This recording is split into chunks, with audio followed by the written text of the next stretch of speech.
Welcome to the Brains Magazine podcast, a podcast with in-depth interviews and conversations with world-class entrepreneurs, expert coaches, industry leaders, and international celebrities.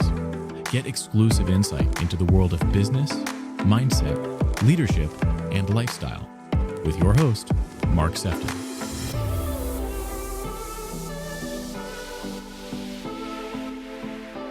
I want to welcome you to the next episode of the Brains Magazine podcast. And today we're going to be speaking with Bernd Bissinger. Bernd is a medical medium. He's also a health coach, pioneer in chronic illness as well. Bernd, it's great to have you today on today's podcast. How are you? Thank you very much. I'm fine. How are you? Doing well. Yeah, doing well. Obviously, we're in the thick of summer, so it's certainly getting very humid in the UK. Is it the same for you?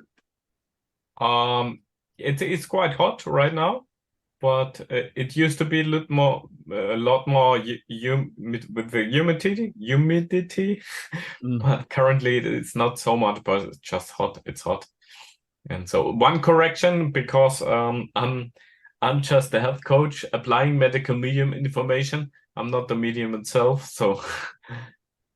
Yeah, I know there's a term, isn't there, with medium, where we do have to kind of like quantify what it means because it has so many different meanings, right?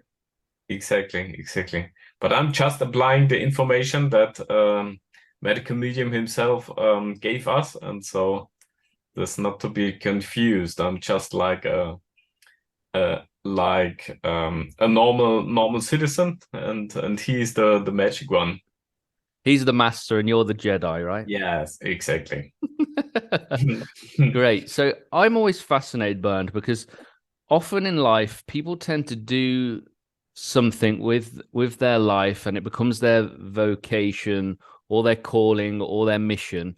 And for you, I feel like this is very much true as well, that you went through a series of like personal challenges that then have obviously navigated you through a certain path, specifically where you're helping others now, whether that's through coaching or through pioneering. So can you tell us at the very start here, Bernd, like what has happened, and talk to me about your own healing journey to get you to a point in terms of why you're doing what you're doing now? Exactly. In 2012, I was diagnosed with multiple sclerosis. Like before, my mother was diagnosed with it, my grandmother. So I have like a ancestry line of the illness, and that's exactly like medical medium describes it. That it's transmitted not via. It runs in family, the doctors say, but that's the observation. That's correct, but it's not transmitted via genes. Like everybody thinks, medical medium says that the illnesses are transmitted via just a bloodline, and that's why the observation anyway is correct, that illnesses seem to run in families, but the way how it's transmitted is like still a theory. And the huge theory, speaking of theories, is the autoimmune theory, that because medicine did not have a clue, or still till today does not know the reason of many chronic illnesses. Of course, it has its use for emergency situations and stuff like that. We are very grateful for that is there. But with chronic illness, it's still in the dark, and they do not know the root cause. And medical medium in his books gives us all the root causes and especially protocols with natural healing remedies like foods and supplements, what to do, what to apply, and he says that behind there are, in reality, they are behind viruses, toxins like heavy metals, and especially in my case, the combination is like the Epstein virus, EBV, in short. Plus, and the funny thing is that medicine now catched up, or is getting the idea that it's heading in this direction. Because when I was diagnosed, interestingly enough, my neurologist told me that there's an interesting study that just came out, which indicates that there could be a connection between Epstein-Barr virus and multiple sclerosis. And he showed me the study, and years later, nobody heard and nothing else about this study. And so what medical medium says that they seem to disappear, the studies, when they get too close to reality. And this was like an indication for me that exactly years after this had happened, like he describes it. And he describes so many things that my doctors could not answer. And so, like many other people who read the book the first time, you feel understood for the very first time with chronic illness. And it's logical. Even if you're not, you don't have any training in the medical field, he describes it so well that everybody can understand it, and it's logical, and everybody feels like this is the truth. And this is what happened, and I applied it to myself. And I was already a health coach at that time, because my goal was to study nutrition, one for myself to get out of it, because I had always the intuition that it's rooted, all the health problems are rooted in nutrition, what we eat. And so I looked for the best school there is, nutrition school in the world, which I found in the Institute for Integrative Nutrition, short IIN, which I think is very well known in the States. So basically here in the community, medical medium, it's well known as well, because like my mentor, Muneeza Ahmed, where I'm working in her team, she has online courses training the people how to apply the protocols for themselves, and also practitioner training programs. And I'm like fully involved in her programs like a support coach. And that's what I love as well. I love to help other people, because I saw firsthand how powerful these protocols are. And so and that's why from the very first moment, it was for sure, it was for me that I wanted to help other people, not only myself. And then especially training other practitioners is also like a dream come true to me, because to spread the movement, to make it huge, and so it has a huge impact, the whole movement. So it's clear that the work of others has obviously had an impact on you, and now your work is having an impact on those around you. So how does changing ourselves have a direct effect on how we help change others? I think that's basically it's the only way to have the hugest impact, because many times we try to change others, we wish to change others, but we neglect that our most powerful tool we have by changing ourselves and giving an example. That's like if we look at children, how children learn, they learn by example, not by telling them what to do. The most powerful thing is if you show children what to do and you do it yourself, and then they imitate. And so I think this applies in general for if you're adults as well, to show others the way and inspire them to do the same. Yeah, one thing that I've always thought about, and I've related it more to probably mental health side of medicine, and specifically when doctors are working with patients.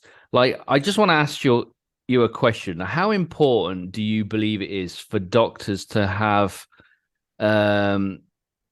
almost a personal experience of the problem or symptom that they are treating? Like, how important do you believe it is? Because for me, it's like with mental health, it's really hard for me to wrap my head around a doctor advising my mum who's bipolar about, mental health when, he hasn't or she hasn't had any kind of mental health problems themselves. How important is it, do you think? I think this is very helpful indeed, because the clients or the patients feel better understood, and you have more empathy for the patients or the clients. If you went through it by yourself, you know what you speak of firsthand. And that's normally not so much the case. And sometimes we are treated, if we are seeing a doctor, we are treated like without any compassion, or just treated like a number. And I think this change dramatically if the person on the other side went through this experience by themselves.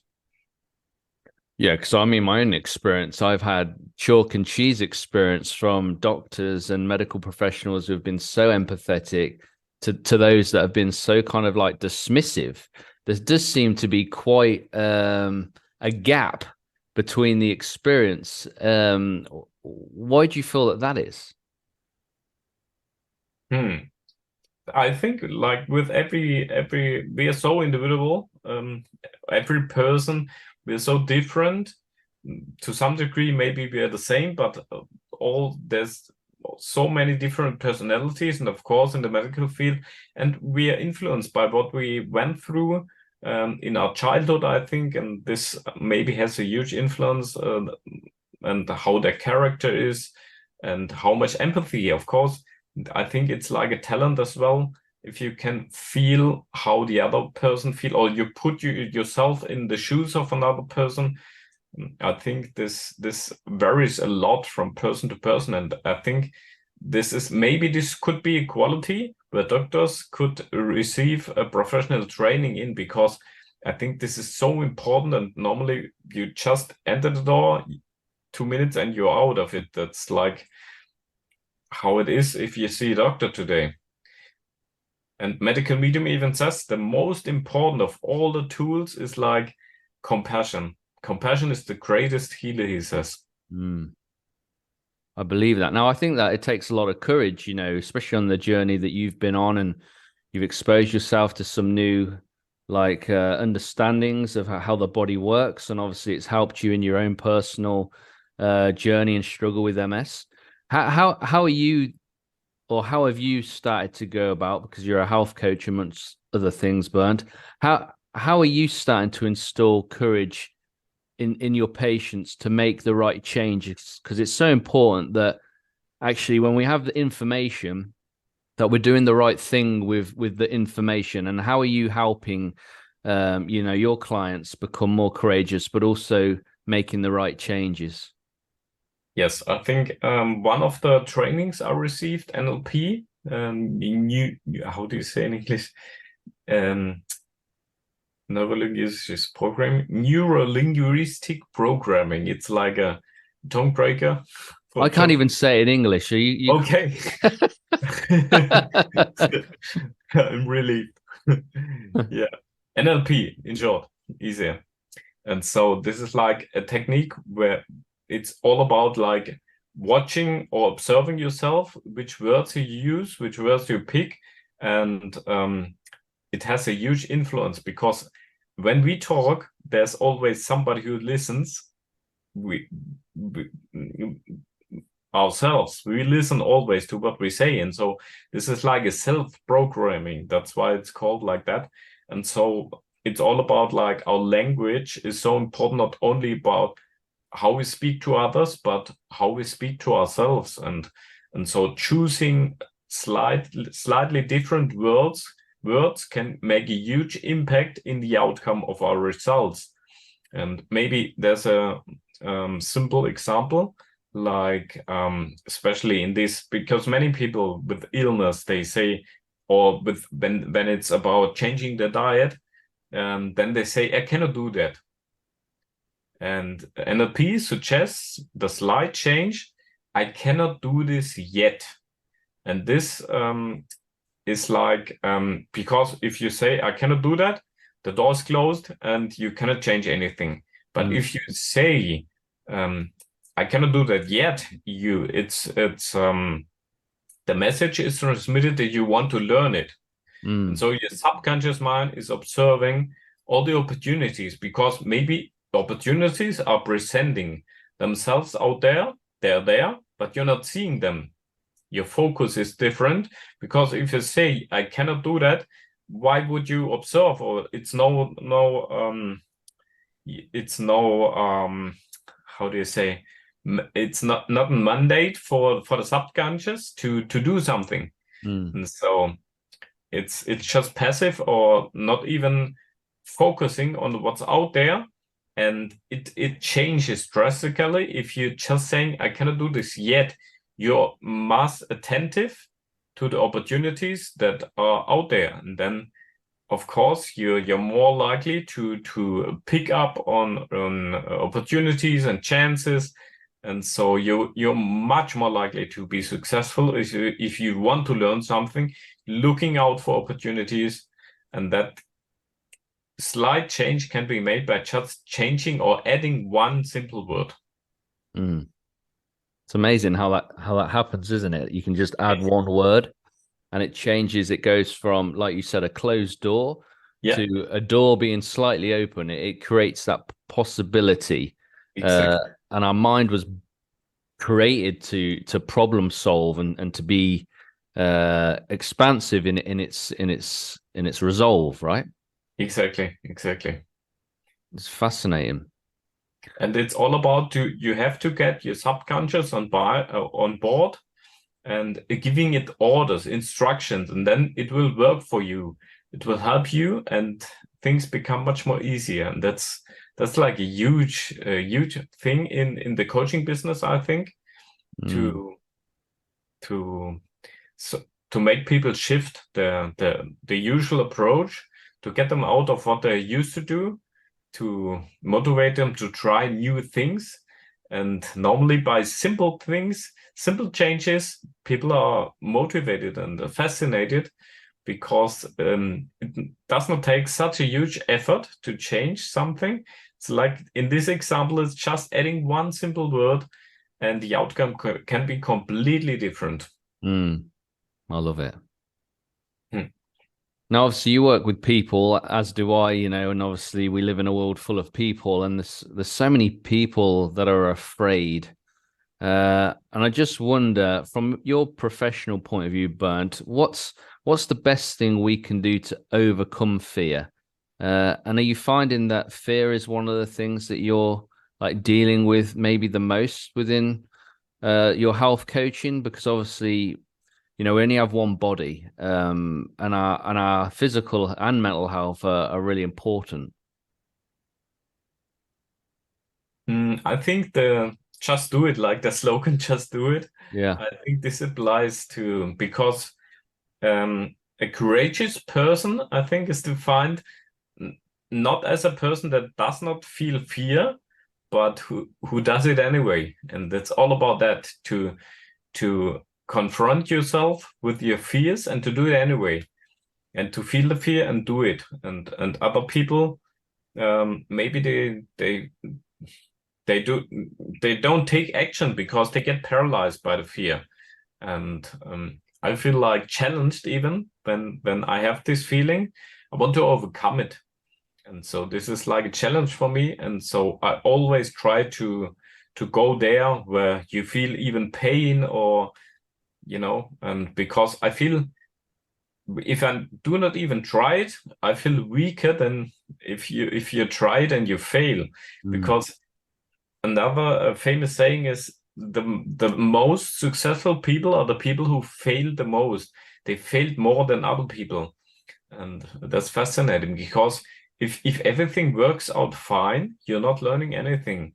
And so the people who have like the courage or the bravery to confront themselves with the fears and take the chance and learn something and develop, they have the chance to get better, and the other people stay where they are because they are repeating what they always do, and they don't have the chance to learn something new because fear impedes that they try something new even. And so it's all about getting the people to try stuff and to do things, and learning in the process from the mistakes they maybe make. And so, like famous Edison, that I think inventing the light, he had like 10,000 attempts, I think, if I remember right.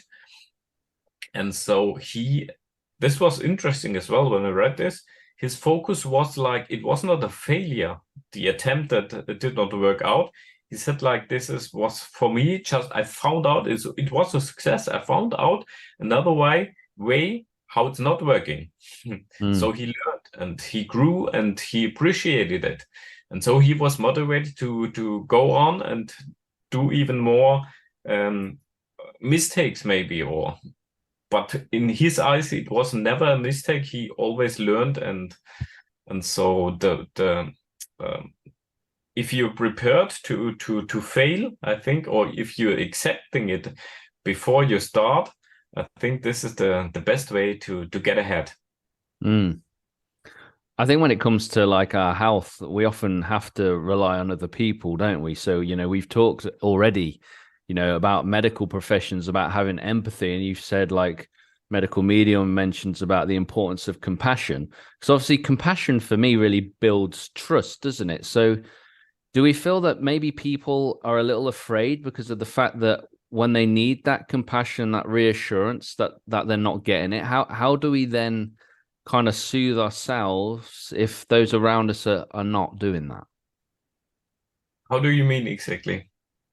Well, for me, it's like if I go to the doctor like with an ailment or something that concerns me, and that there's not that empathy, then it'll take us into fear. So then, if we're not getting the compassion that we need from others, how do we then find compassion for ourselves? How do we find a way to soothe ourselves? That's a good point, because I think these are two completely different things. Many people expect compassion from the outside, like in the beginning when we talked. That's something we cannot change. We cannot change the person that's in front of us, but it's in our hands if we at least feel compassion for ourselves. And that's so important. That's what medical medium wants to teach the people as well, that at least we need to have compassion for ourselves in the first place. And then it's not so important if we get it from other people. And that's where we can change something. It's in our hands. And like we are treated by other people, that's not so much on us, but we need at least to focus on ourselves, how we see ourselves. And it is important that we see it's not our fault. There are real reasons in like poisons and toxins why we feel sick. And it's not like the famous saying in all his books, he says like many medical professionals, if they don't know the answer, they say it's all in your head. That's the final result, the conclusion. If nothing else fits in their eyes, then they say, oh, well, it's just in your head. It's a mental thing. And medical medium says, no, that's not true. There are physical reasons, toxins and poisons for all the stuff that is happening. And especially with mental health, a lot of heavy metals, or basically always heavy metals are behind it, heavy metal poisoning. And so this is also important because the autoimmune theory suggests that our body is faulty. It's attacking itself. And this is not true, because if we feel guilty, faulty, how will we heal? And that's where compassion as well comes in. And this is what it's all about. We need to understand that it's not our fault. We need to understand that we need to have compassion to what's happening with all the poisons to us, and that it's understandable that we are challenged, and it's not easy for the chronically sick in this world, and there are more and more chronically sick people nowadays than ever before. And so if we have compassion for ourselves, self-love, self-acceptance, then healing is much more easier. It's possible if we are our own enemy, difficult to heal. It is. It all starts by us taking responsibility and being to ourselves that which we want others to be to us, and that's very empowering as well as challenging. If you've never checked out Bernd's Instagram, I would really encourage you to do so. I had a look at it the other day, Bernd, and I found it really fascinating. And one thing that I really loved about it is that you have so much knowledge and wealth. And I love the fact that you are giving something based on your own expertise, but you're providing like information for people that are affected by a series of different ailments, challenges. So like one of the things there is, helping people understand what foods they need to be eating and avoiding if they have a problem with acne, for example. And I really find that this is really helpful and useful. And I almost wondered, Bernd, whether it'd be good for you to maybe do some kind of thought idea on maybe what are the best foods and drinks to eat before a podcast, or something a little bit like outside of like maybe the norm. Have you kind of got like a strategy with your Instagram? Because I really found it quite fascinating. Yeah, basically, that's what in the advanced practitioner program, there we get taught like to look out for avatars, it's called. And so we can have like to focus on, it's like the perfect client that we visualize, and you can have slightly different kinds of perfect clients, and that's what is called avatar. And so my avatars are like people who are challenged with neurological problems. And this is one avatar, and the other avatar is people looking out for structure, because if the medical medium information is so vast right now, with 8 books out there, each book having like 600 to 800 pages. And so it's overwhelming for the people. And so they're looking out for structure, for guidance, and priorities, and that's where I can, or a health or coach in general can come in and give them, because you have the overview from like eight books. And if somebody is just beginning reading, they do not see what's most important and how to prioritize things. And so it can be very helpful to have professional guidance from the very first beginning, to not lose time, because it's often a time-sensitive topic if you're diagnosed with certain chronic illnesses. And so it's important to start right from the beginning on, to save time. And so the third avatar is like motivation. That's where NLP comes in. If the people know what to do, the people that have read all the books, but they are not motivated. They would know what to do, but they just don't do it. And so I have little tweaks and with tools from NLP, how I can provoke them to take action and do things, or at least if you can show them how easy maybe it is, like with the word change, just adding in a little word. And sometimes I'm surprised by myself how fast clients can switch over from not doing anything to like doing everything completely. They are so motivated, and I don't even know what happened. Of course, I tweaked and I had like motivation tools, but I'm surprised myself how fast and how quickly sometimes clients change and get completely into success from where they struggled so much in the beginning. Yeah, it's amazing, isn't it? Just one little shift in narrative or in the way we see something, and then it can just open up just a world of hope and possibility and knowledge, which is really important if we want to keep evolving, healing, growing, expanding, and all that good stuff. Now, Bernd, as we bring this into land, is there anything that you really want to share that's burning within you that you feel is important for people to really think about as we bring this to a close, and then let people know how they can find out more about you and your work as well?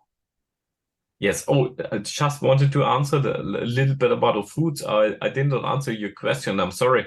Like medical medium for like a podcast or all the mental thing. Like the most important thing is the newest books that are out there called Brain Saver from Medical Medium. And it's all about the brain. And it's like a book and a companion book, like 2 books in one. It's like the first author worldwide that published on the same day 2 books, and it has in total over 1,000 pages. And of course, it's full of food that is helping your brain and how your how it's possible for you to perform better. We focus on these foods, and especially the wild blueberries are like the most important foods for mental health. And as well, like what I'm having right now, because you asked, like preparing, or I'm having coconut water, which has like the perfect mix of electrolytes, which the brain needs, and so this helps you to think clear and to perform well as well. Then as well, there are like supplements, certain supplements you can take, like B12 is important for the brain to perform, or in general for the neurological system. And of course, like all the holy 4 foods, medical medium says it's fruits, vegetables, herbs, spices, and wild foods, and honey. And these are all like brain power foods, like basically, and the most powerful of them being the wild blueberry. But sorry, you were heading in another direction now. No, that's okay. I mean, I'm glad that you circled back around for that. You know, for me, it was just based on your Instagram and seeing all these great resources specifically for stuff like acne or whatever the condition is. And I just thought it would be great if like you could start hitting some of those things that, you know, are really kind of like governed for those that are, you know, doing interviews, those that are speaking, you know, and sort of those that, you know, are writing a lot. How do we tap into creativity? What are some of the things that we can do? You know, so some of that is really tied up nicely. Yeah. And really, you know, for me now, it's just, letting people know more about you. And how do people find out more about your work, Bernd? How do people kind of get in touch with you? Yes, basically they just can have a look on my website, berndbissinger.com, and write an email to my team at berndbissinger.com. That's like easy. And as well, like maybe you can sum it up a little more with the foods, like their categories, and in the Brain Saver books, like the essential thing is that what you need for a brain is a balance of mineral salts, glucose, which is like the fuel for the brain, not fat, like so many people out there say.